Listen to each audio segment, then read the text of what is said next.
Tambok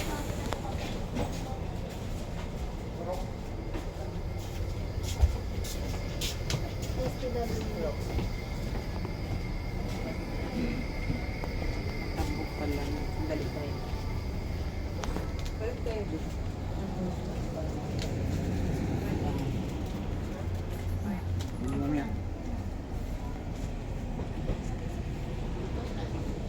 Pasca.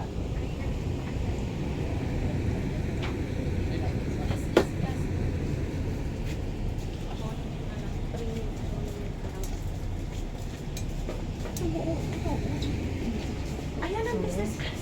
Premium economy lang to. Good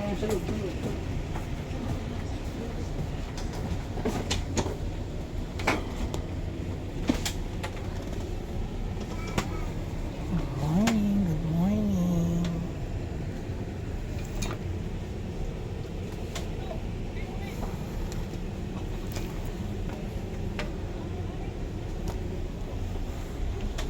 Now going to Calbayog.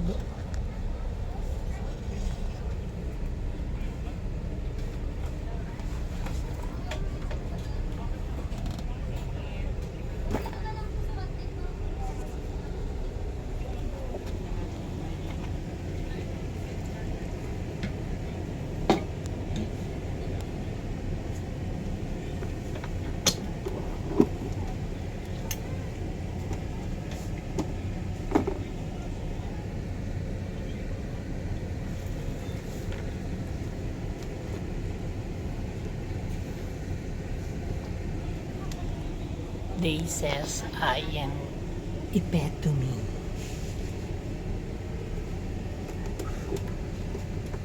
Jack of all trades. Happy birthday to me. I'm about to go to, what's this? Calbayog. So, katatapos lang namin sa, Masbate. So, nakatulog lang kami ng mga ilang oras. Mga 3 hours, ganyan. Natulog kami dito sa may Sorsogon. Tapos ngayon, napapunta naman kami ng Calbayog. After ng Calbayog Summer, diretso kami ng Tacloban. After ng Tacloban, magbibiliran. Then Ormoc. After ng Ormoc, going naman ng Bohol. Ayan. Thank you so much. I love you guys. So today is August 14, 2024. Happy birthday again to myself. I love you all. Thanks for following me. Bye. God bless us all. Kindly proceed to your post now. Tinatawagan ang lahat ng crew na magtuturo kung paano gamitin ang life jacket na pupunta sa kani-kanilang pwesto. To our dear passengers, for your safety, please direct your attention to the crew in front of you who will demonstrate the proper donning of the life jacket in case of emergency. Sa aming mga mahal na pasahero, para sa inyong kaligtasan, pakituon po ang inyong pansin sa mga crew na nasa harap ninyo na magtuturo kung paano gamitin ang life jacket kung sakaling may sakuna. The life jacket is in a plastic pouch under your seat. When the situation calls for its use, slip it over your head. Pass the straps around your waist and adjust at the front. For additional security, tie the collar straps as well.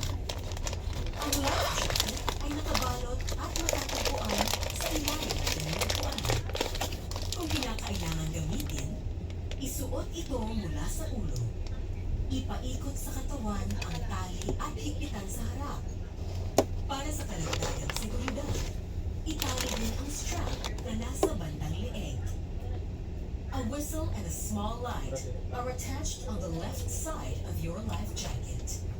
You can use the whistle to call attention, while the light will help in making you visible, especially at night. It has a luminous intensity equivalent to 1 candle light. The power supply will last up to 8 hours. Pull the string connected to it, and once in contact with water, the light will automatically turn on. pito at maliit na ilaw ay makikita sa kaliwang bahagi ng life jacket. Ang pito ay magagamit sa pagtawag ng pansin at ang ilaw naman ay makakatulong para ikaw ay madaling makita lalo na sa dilim. Ang ilaw ay may lakas na katumbas ng isang kandila. Tatagal ito ng higit kumulang ng 8 oras. Hilahin ang tali na kasama nito, maghintay ng sandali, at ito ay iilaw ng kusa kapag nabasa ng tubig. Should there be a need to jump into the water, put your left hand at your right shoulder to support your life jacket. Pinch your nose with your right hand. Close your mouth. Put your feet together. Then jump. Sa panahon naman na kailangang tumalong sa dagat, ilagay ang kaliwang kamay sa kanang balikat para suportahan ang life jacket. Pisilin ang ilong ng kanang kamay, isara ang bibig. Pagdikitin ang mga paa bago tumalon. Once you have put on your life jacket, please wait for further instructions from the captain or the crew in charge. Always remember to keep calm and be alert during emergency situations. Kapag suot mo na ang iyong life jacket, maghintay sa anunsyo mula sa kapitan o sa namumuno ng crew. Paalala lang po sa lahat na palagi po tayong maging mahinahon at alerto sa panahon ng sakuna. If you have any questions, please don't hesitate to ask any of our crew members. Kung kayo ay may katanungan, huwag mag-atubiling tawagin ang pansin ng aming crew. In behalf of Archipelago Philippine Ferries Corporation, we would like to say thank you for trusting and choosing to travel with FastCat, the very first brand new and state-of-the-art roll-on, roll-off catamaran vessel in the Philippines. Sa ngalan po ng pamunuan ng Archipelago Philippine Ferries Corporation, maraming salamat po sa inyong pagtitiwala at pagpasyal sa Ano yung instruction nyo? Kung may katanungan kayo, magtanong. Na tinatanong kung ng pito tumutunog. Baka hindi tumutunog yan. Have a very safe, very fast, and very convenient trip. Pasurahan ng sulpit dito eh.